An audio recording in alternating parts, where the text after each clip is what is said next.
Hello, folks. Welcome to the Crime Dog live stream. Your host, Johnny Furica, retired detective with the Rochester, New York Police Department. After serving 30 years, I worked uniform patrol, undercover narcotics. I did street investigations, a hostage negotiator for over 20 years, closing out my career with the fine men and women of the ATF, that is alcohol, tobacco, and firearms. Our main focus was a federal task force for violence and gun trafficking was our main focus. Sitting alongside me, you know who he is, 22-year veteran, also a retired detective. My main man, he's a legendary street cop, undercover cop, SWAT team member. He was a homicide detective, David Simpson. Welcome to the stream, brother. Good evening. David, we had a good week last week. We had no show, but we did the Winfield. We were at the Winfield. My boss gave me the week off, and we had a little dinner and drinks at the Winnie. We had the Winfield, of course, the Winfield staff, the food, the drinks, the you name it, top shelf. That's why it is our go-to place in the Rock. You know what? By the way, I don't know if I tell you what I did.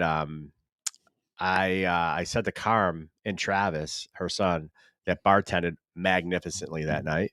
Wait. Team timeout. That was her son? Travis, yeah. Is that crazy? My head is split. That's her son? Yeah, Carm. I've been drinking a long time. That kid was a baby when I started going to the Winfield. He probably wasn't even born when we started drinking with Carm. Fair. A little aggressive, but fair. It's definitely aggressive. I used to jump the fence when I lived on New Croft Park and run there. To Woody's? Or to Winfield? To Winfield. This is like, Oh, you're talking about when you lived on the Cop Street. Yeah, New Croft. 18 years ago, 15 years ago. Jesus. Yeah. Yeah. But I ended up doing the low key, I've been talking, I can't do not. So I did 2 to-goes. I did the buffalo bites and my signature Cajun chicken wrap. Was so good. Thank you didn't say boneless wings. And I literally stood at my counter and I ate them like a hostage, like someone had a gun to my head, And I was there was like sauce on the counter. And fork or fingers? Fork. What do I look like, a savage? Of course I use a fork. Anyways, Winfield, David, awesome. We got to see and meet Fire Guy. We got to meet our girl Cindy, who nominated us for Best Podcast in the Rock. We got to meet her daughter. We got to meet who else? Chris, our friend Chris, who drove the that I want to say electric unicycle. He was out there. We talked to him. We had friends. We had family. And of course, well, I had no friends or family, but you did. Yeah. Well, I think if we did the live show, I think all your golf and hockey buddies would have been there tearing down the joint. Oh, Brad came. Brad was there. We got to meet Brad. Yep. I got to meet my two of my other best friends, Maddie and Andy. I got to meet their dad and mom. Just saying. I got to meet them. It was fun. And that was it, man. It was a good showing. We got to meet Danny's family because his brother and wifey showed up, and it was fun, man. Good fun was had by all. Yeah, it was a great time. We got a good show for you folks this week. We're going to talk about a lot of stuff. We're going to talk about our tweet of the week. We're going to talk about the No Kings protest. We're going to talk about the Robert Brooks trial convictions. We're going to talk about the Atlanta airport versus the Rock airport. We're going to talk about the Geneva cops getting arrested like idiots. And then we got another super surprise, David. We got our favorite part of the show, the narco boats getting blown out of the air. Oh, so much fun today. Anyways, folks, thanks for joining us. Like I said, we're the guys for the Crime Dog podcast, and we are the guys on iHeartRadio every Saturday from 10 a.m., which is our new time, so tune in. Woo, Danny, let's jump into it, baby. Let's go to the tweet of the week. David, I chose this as tweet of the week literally just for the caption, because I don't even know who commentary by Donald J. Trump posts for the truth, whatever. But this headline here killed me. 2025 Democrat of the Year. Folks, if you don't know this jackass, he's a superintendent in one of Iowa's largest school district. Yeah, you heard it. Iowa's largest school district. He's an illegal alien, fake college degree, fake social security card, fake driver's license. He illegally voted. And by the way, he illegally possessed firearms. And guess what they paid him? measly $350K a year. This is the tweet of the week, strictly from the headlines. We all knew about this Ian Roberts guy. But David, this guy, what a joker. He literally, and by the way, he wasn't even like he pulled the wool over their eyes. These liberals in this district knew exactly who he was. They knew he was an illegal alien. And he said he had all these college degrees and like, they saw college degrees and Yeah. they saw an African-American male and they're like, Right. hired. We're not vetting anything. We're not looking at anything. We're not asking any questions. You went to MIT? Fantastic. Hired. Right. I got to be honest with you. Two things I want to say. His beard game is strong, but I think he should subscribe to the Uncle Johnny. He should do the little just for men, darken that baby up a little bit, maybe on the chin strap. But yeah, that might be the look. The salt and pepper or my luck? Should I go salt and pepper? You're saying?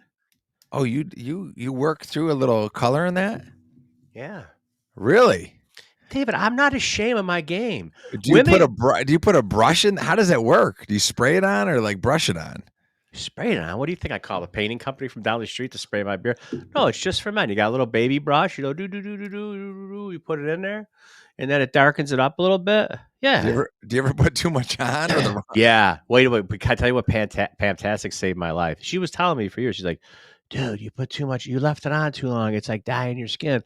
But she's like, here, I got some stuff to take it off. And I would never use it because I thought it was going to take off what I just accomplished.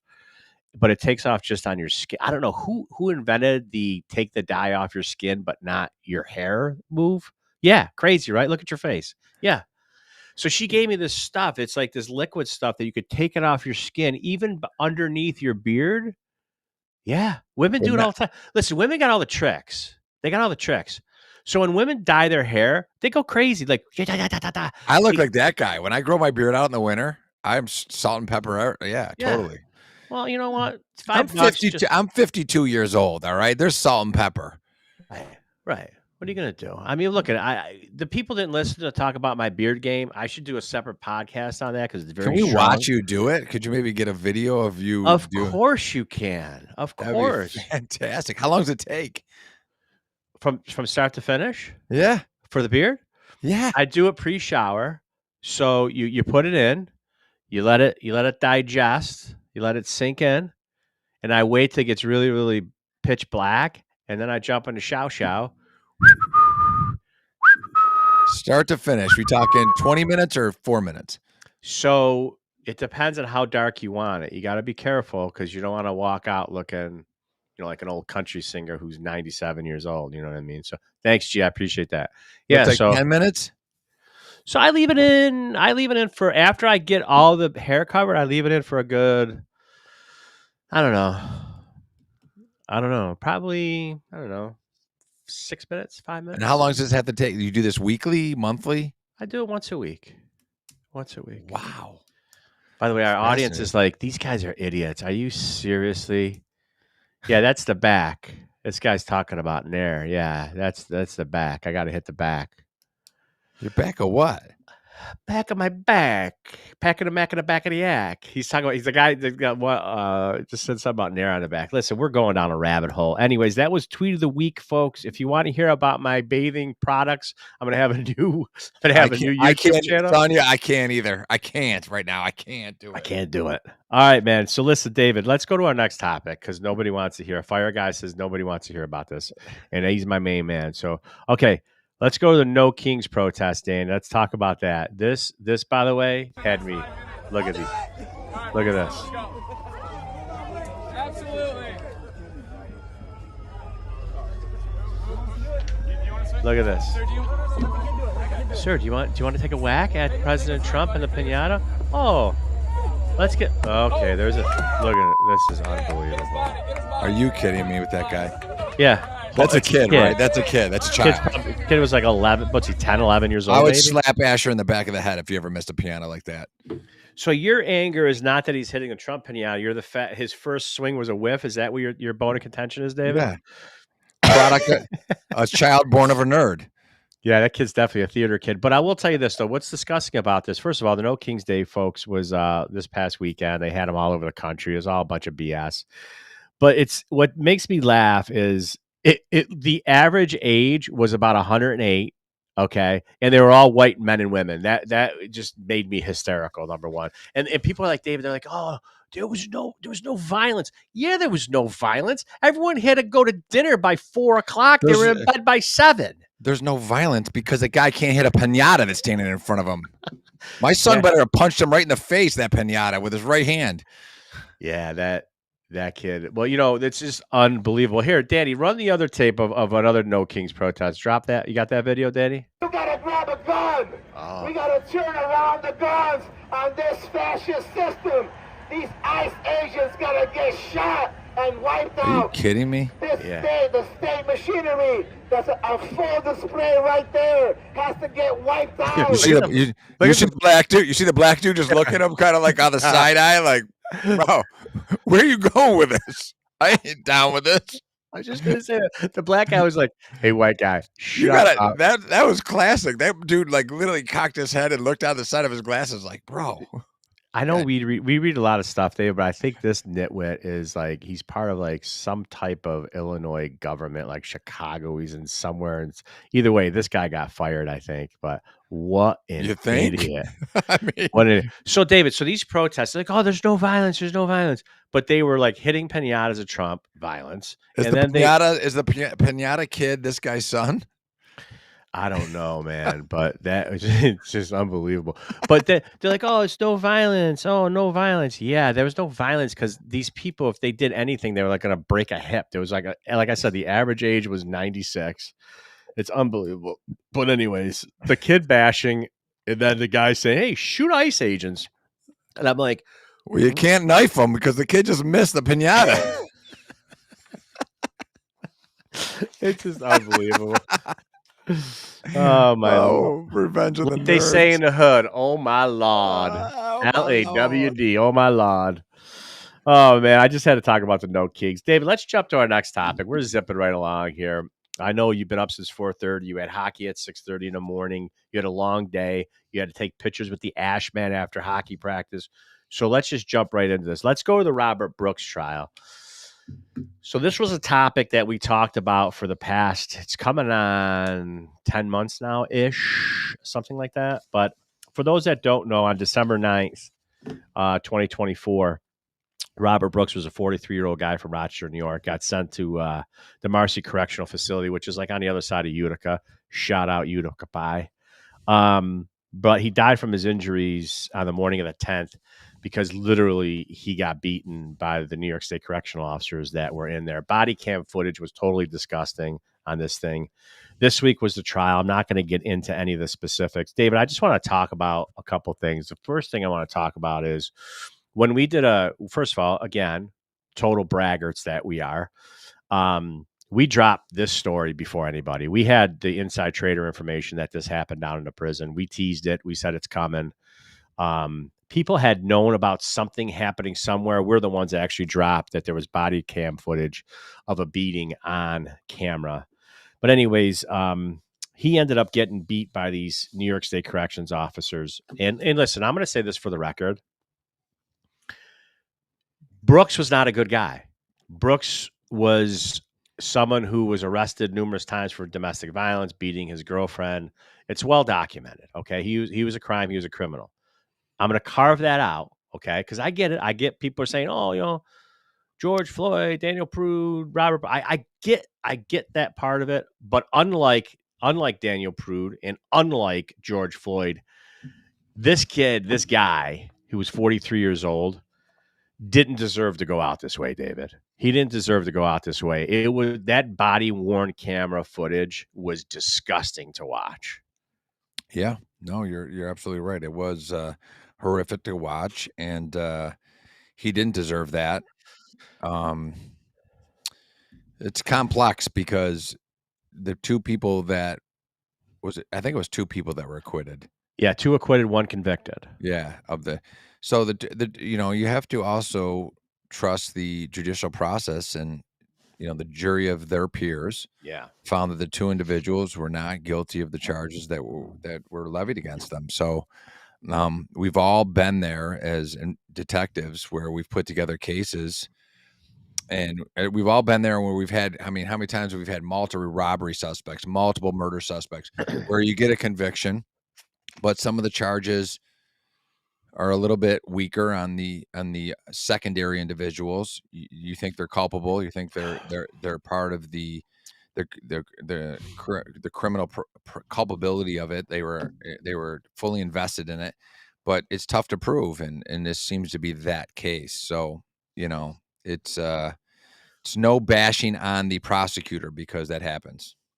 Yeah, I don't disagree with you. I do want to say though, the defense on this was, I don't agree with the defense because listen, I do agree that these guys have to defend. I'm not saying that, but they're saying, oh, it was training, and I'm pretty much sure that the guys that did not get convicted, they were the ones that were there but didn't participate.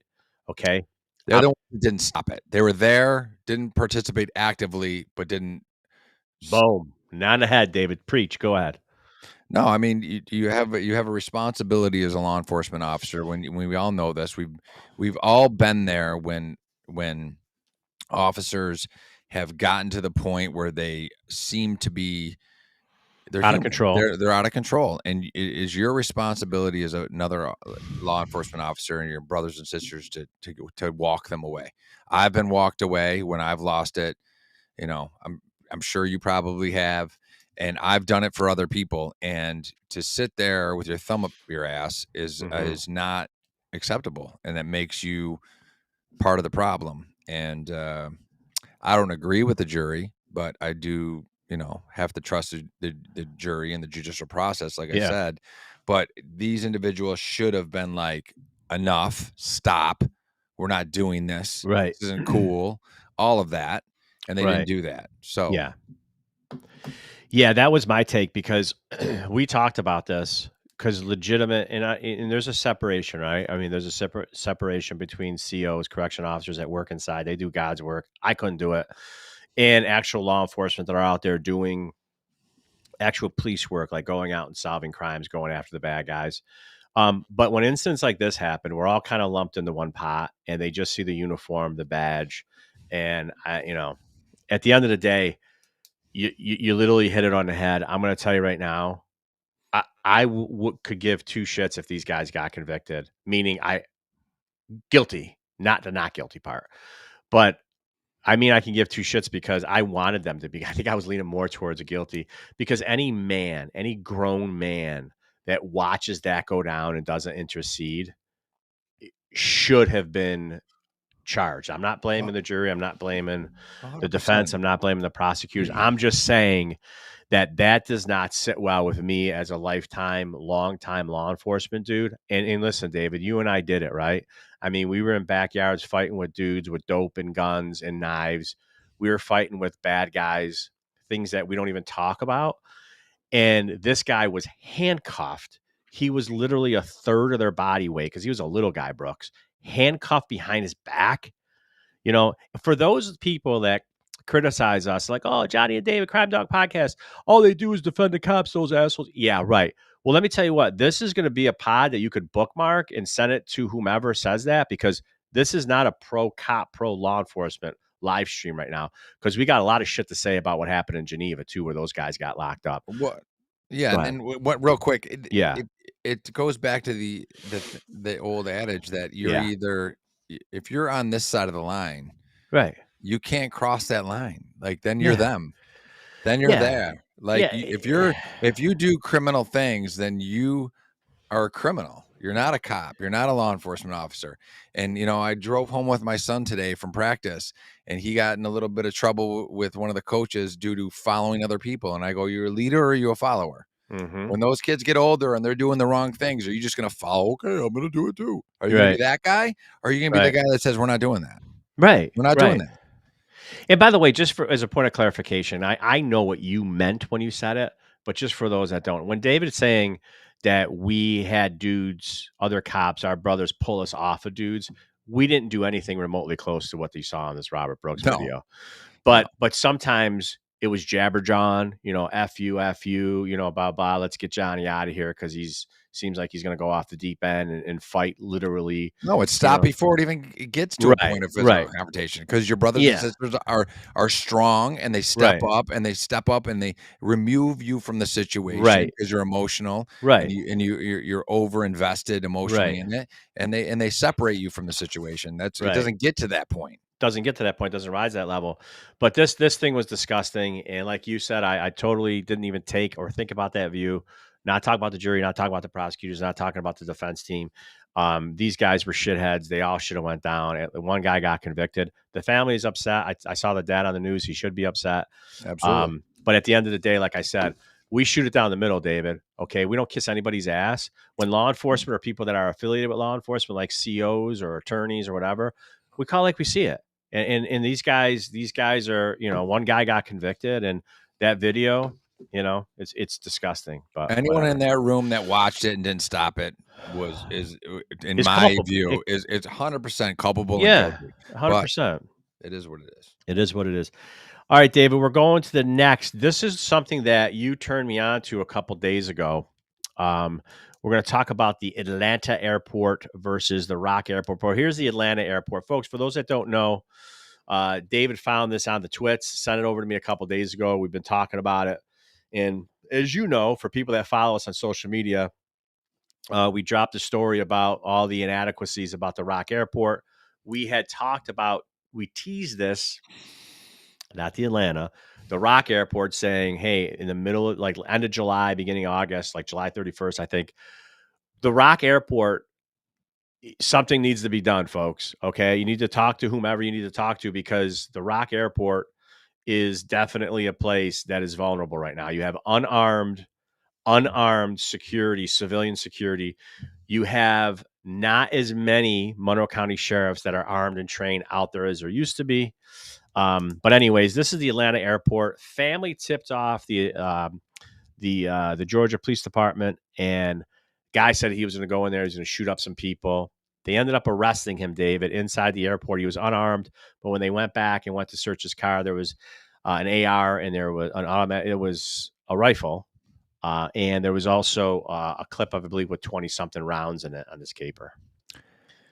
Yeah, I mean, I think we discussed it on another show. We've done a lot of shows lately, but another show we discussed it. And I said that, trained police officers that are experienced, that are armed, followed up on a lead, and they located the guy, and they furthered the investigation after they located the vehicle, and they found the weapon and the ammunition. This guy was clearly moving in the direction of a mass shooting at an airport.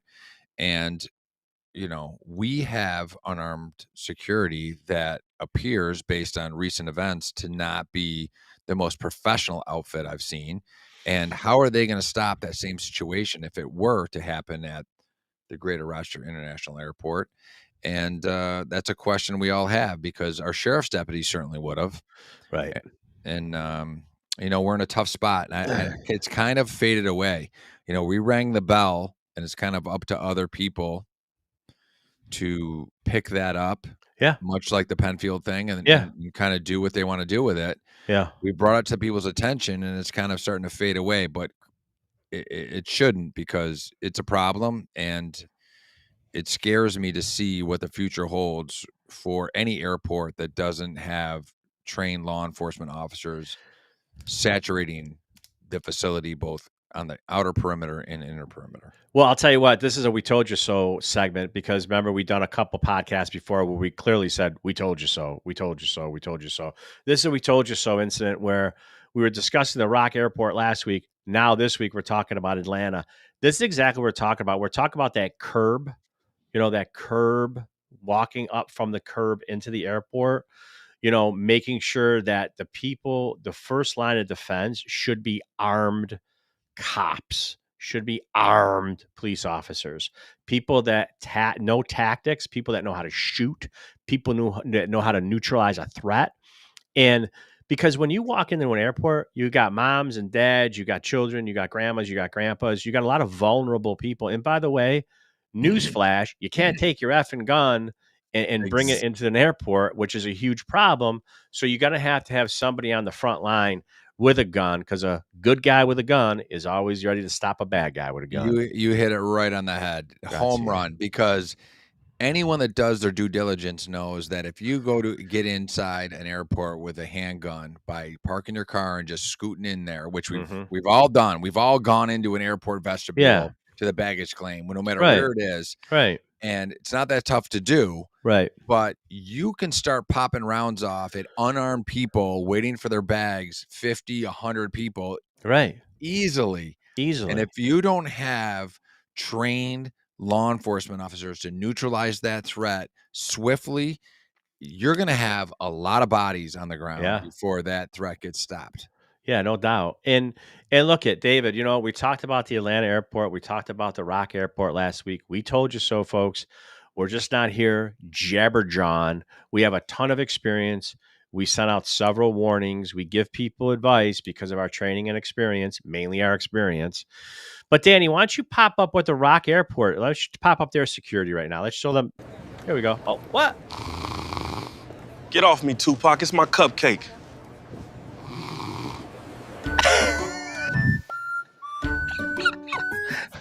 Occupy's my man. Okay. He's out of his mind. I don't know how he does it. By the way, Occupy, who is from some parts of America, but Occupy, who literally sees our pods and sees the content that we drop, and then he starts making these AI videos. I don't know how. I mess with AI all the time. I couldn't do that. David, you don't answer my emails, so you think you're going to make an AI video? I don't read emails. I'd have to read them to answer them. I'm not reading 700 emails every day. I'm done. Okay, okay, let's just take this real quickly.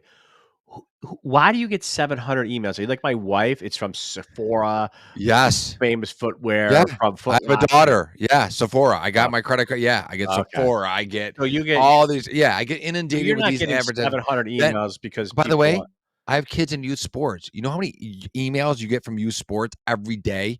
Can you say you're coming to this practice? Can you say you're coming to this tournament? So you don't even read them? No, I don't read them. No. Shout out to Occupier girl. Hey, what's up, Cindy B? Love you too, man. Great meeting you. I delete. I do today delete. I hit the today and delete them all. Oh, you just do it in one strip? Yeah. And then I rely on my wife to tell me what I need to know. She's like my secretary. Okay, I'm gonna tell you this right now. My wife, her phone, she could care less, right? You gotta ask my daughter, because you know how I get irritated when I see my phone and I see like the red 5 or the red 28, like OCD like me. Yeah, I do the same thing. Just delete them, right? Just delete them. You look at the bottom of my wife's phone, her emails, 42 million. 2,487. I'm telling you, those are not fake numbers. I'm telling you, she's got like thousands of emails, to the point where she'll call me like once a year. She's like, I can't download my emails. So I got to like log into the back end of the server. I got to delete stuff off the mainframe. It's just unbelievable. Anyways, folks, delete it all. Delete it all. Just delete it. No one cares. Nobody cares. Speaking of, I didn't read emails at work. I would delete those. I used to have a captain that used to send emails all the time, and I would delete them. But the RBG's email, they could see if you open them. They could see how long it was open. They could basically, by the length of the time it was on, they could see if you read it. And what are they going to do? On his subject line, he's like asterisks, like 40 asterisks. Johnny, do not delete, read. Johnny, do not delete, read. And as soon as I saw it, I went, boom, delete, because I hated him. Anyways, all right. So David, let's jump to our next topic. We're going to talk about the Geneva Police Department, which is unbelievable. So this guy right here, Michael Tapscott. Apparently, Michael Tapscott decided to have Adderall prescribed to him, and then started to sell Adderall, and he traded it sometimes as a bartering system. By the way, Christine Callanan has this case. I did a change of venue on this case. What did he make? What did he make? $400? Like, are you kidding me? So here's my take on it. And we don't have, this just happened. This kind of dropped in our lap today. So I do have some sourcing information, but before I had talked to anyone on this, at the end of the day, this guy was a 13-year veteran of the Geneva Police Department, kind of sketchy from what I understand, a little sketchy career-ish. But when I first looked at it, I'm like, wait a minute, he's trading ammunition, firearms, sneakers for his prescription meds. I'm like, is this guy a businessman or is he a user? But I'm pretty sure it was a little combo of both. But I guess he was also maybe doing that and trading that stuff because My he was then my moving. source said he was straight selling it too. Like he would not. It wasn't solely trading. No, right. It wasn't solely trading, but some people said that he may or may not have also been buying some illegal stuff from the street.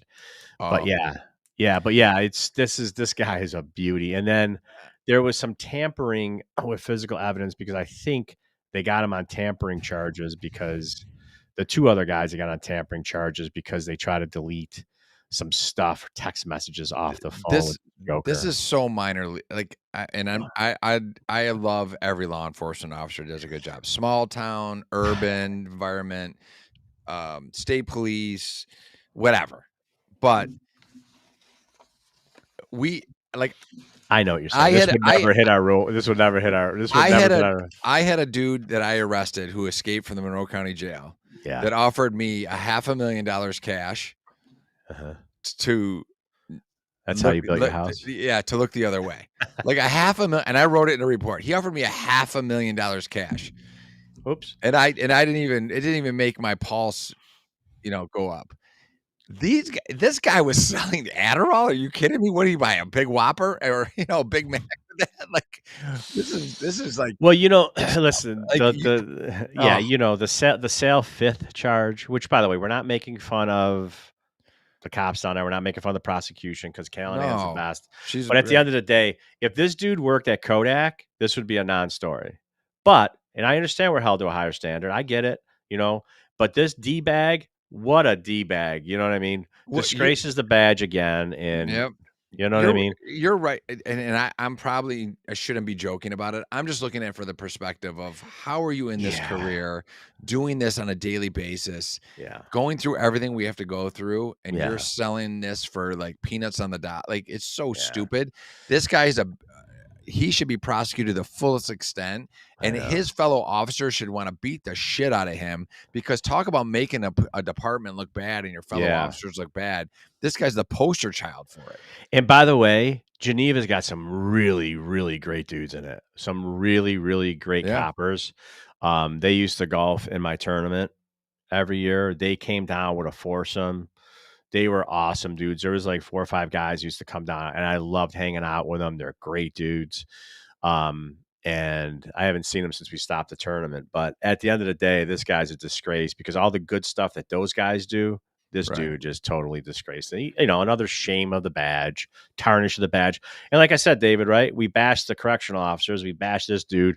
But hey, you know what? These guys, all they do is back the blue, support the blue. Yep, not in this episode, right? Good cops hate bad cops. Hate bad cops. Right.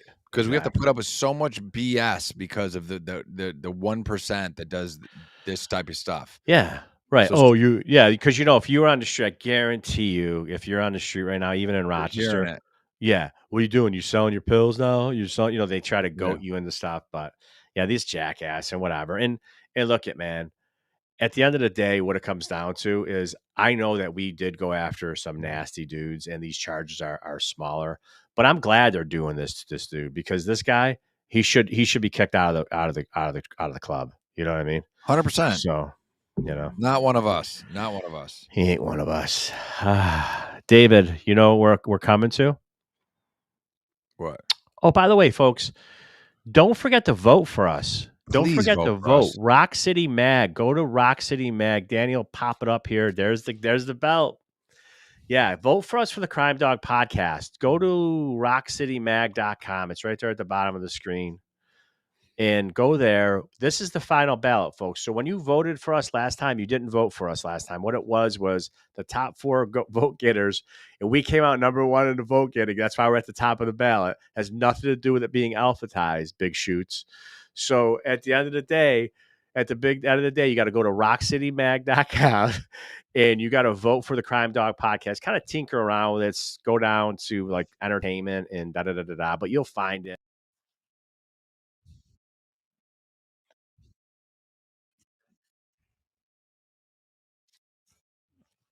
half the size of the belt that David says that we're going to get if we win. Oh yeah, and I'm going to wear it on a regular basis. I might go to Wegmans with it on. Yeah, you could be around like my waist. You're going to be like Tyrus when he used to be on Gutfeld. He used to have the belt over his shoulder when he was talking to everybody. That's going to be great. 100%. I'm going to do podcasts with it. So please vote for us. Yeah, please vote for us. Got to go to that. And man, we're running through this quick today. Danny, show me my favorite part of the show. Drop it, Danny. Here we go. Oh, no. We had another narco boat. Maddie, hang on. Let's freeze it, Danny. All right. So remember when Maddie was telling us about the boats? I don't even know what the hell this thing is, but it looks like it's unmanned. It looks like nobody's in the boat, like Danny was saying when we were talking pre-show. I would like to know more because it does look pretty sparse.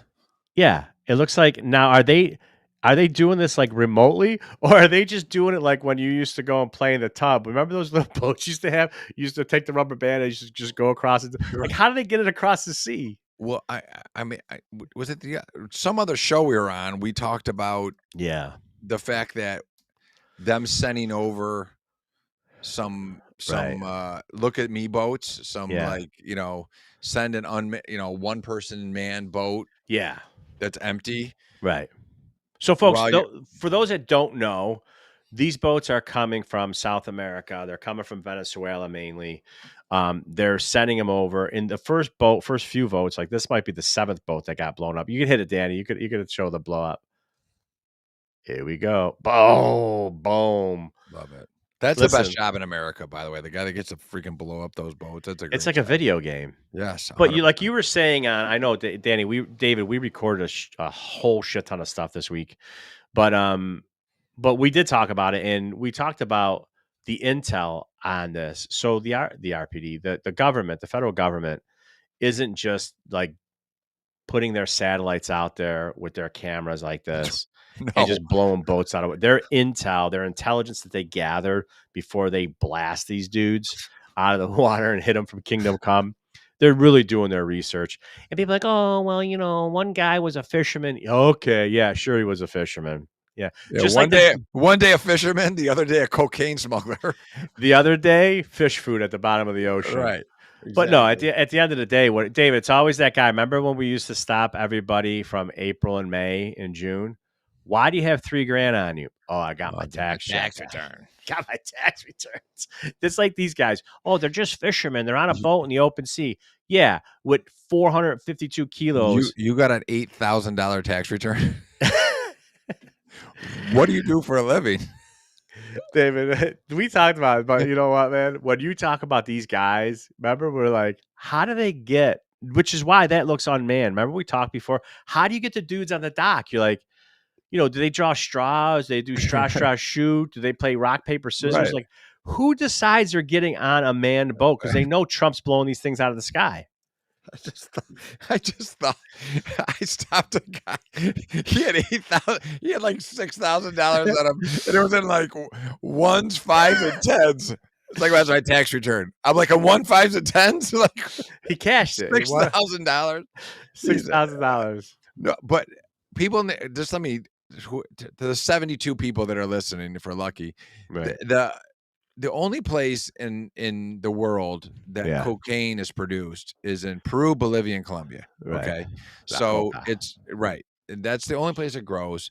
So Trump is obviously targeting that region because it's where the coca plant is turned into cocaine. Yeah. So it's Mexico has nothing to do with the production of cocaine. They have to do all they are is the logistic distribution of cocaine. And when we ramp down in Mexico, they've since shifted to Venezuela. Yeah. And the governments are all complicit in this. So Trump is going after the governments because they are allowing this to happen. Because that's the only place it can be produced. If the governments crack down on it and stop its production, cocaine is tough to get. Yeah. Heroin, that can be done anywhere. Like there's a number of regions that can be done. Not anywhere, but a number of regions. And as far as the synthetic stuff, obviously China can produce that at whim. Mm-hmm. But cocaine, it's like it can only be produced in this region. And he just is pressing them hardcore to end that, but they're complicit with the cartels, and I don't know if they have a choice.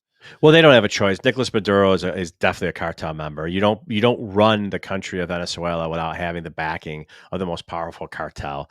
Claudia Sheinbaum, who is the president of Mexico, if you do your research, there was like 17 or 29 people that ran, whatever it was, 19 people that ran. And then they all got shot, killed, murdered, assassinated. And all of a sudden, she was the last man standing, last woman standing. And why was that? Well, let me guess. You think maybe she wasn't doing the bidding of the cartels? Come on, folks. Exactly. We fall off a turnip truck. David, you got anything else you want to talk about? Zip. I want to go to bed. You tired, buddy? I am. You've been Long up day. since 4:30. You had to make the donuts this morning. I did make the donut. I was up before the donuts. Danny, you're in my headphones. Did we hit everything? Got everything. Folks, listen, just to reiterate, great time last week. We appreciate you guys. At the Winfield. We appreciate all you guys showing up. Appreciate the Winfield for putting on such a great event for us. Shout out to the staff at the Winfield and the ownership of the Winfield. Love you guys. Listen, David, the Winfield was great. Don't forget to go to Rock City Mag to vote for us. Tell all your friends, tell all your aunts and uncles, grandma. Log on. It's fun. Blah, blah, blah, blah, blah. You definitely want us to see us win the title in Rochester, because you know that there's a lot of people that don't want to see us win, which, by the way, I was thinking about that. I'm like, we've been talking about this so aggressively for so long. We got into the nomination process.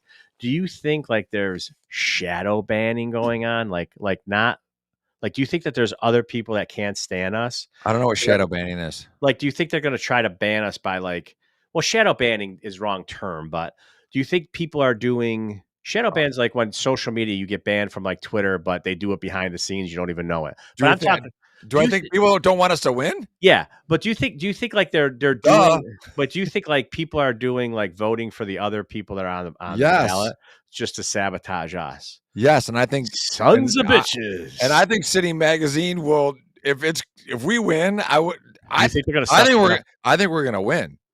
I don't think there's any way City Magazine's going to let us win. Oh, so that's going to be our take. We already won this then. It's in the bag. But we still need to get the votes. We're the best podcast in Rochester. Kidding me? Rochester. We're great.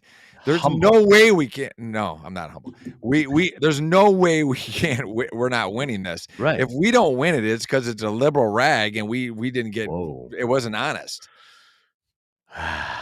There you have it, folks. David's the head of our marketing department. You think I'm gonna start giving the for to try to win this thing? No way. No way. Go out and vote. Folks, you vote us in. Don't forget them win.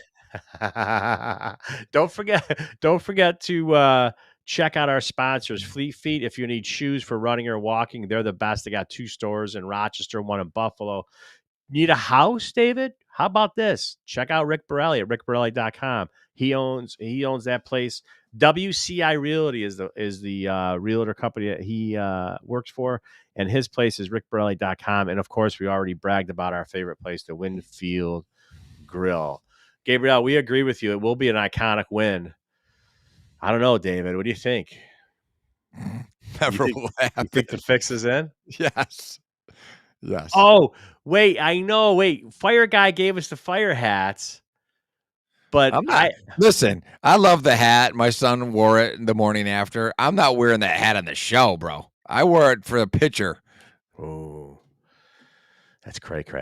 Well, anyways. Where's your hat? Well, you have it because I left all my stuff at the Winfield. I left the stuff that Mike Curran gave me. Mike Curran brought my old raid box. Your old kit. I got it. I'll drop it. He gave us Mike Curran. Mike from the ATF was great. He gave us the gift of the dog bowls, and then Fire Guy gave us the fire hats. By the way, the dog bowls, my son ate Cinnamon Toast Crunch out of. I got to buy a dog now. Now I got a dog bowl. You should buy a dog. No, I'm not going to do that. Son, folks, your daughter wants a dog. Your daughter 100% wants a dog. Well, she owns a house. She can get a dog. Not interested. All right, listen, folks, that's it for the live stream. We had a quick one tonight. We hope you liked it. We hope you stick with us for future episodes. But like my brother-in-law, Frankie Grassi says, if you can't make it next time, who cares?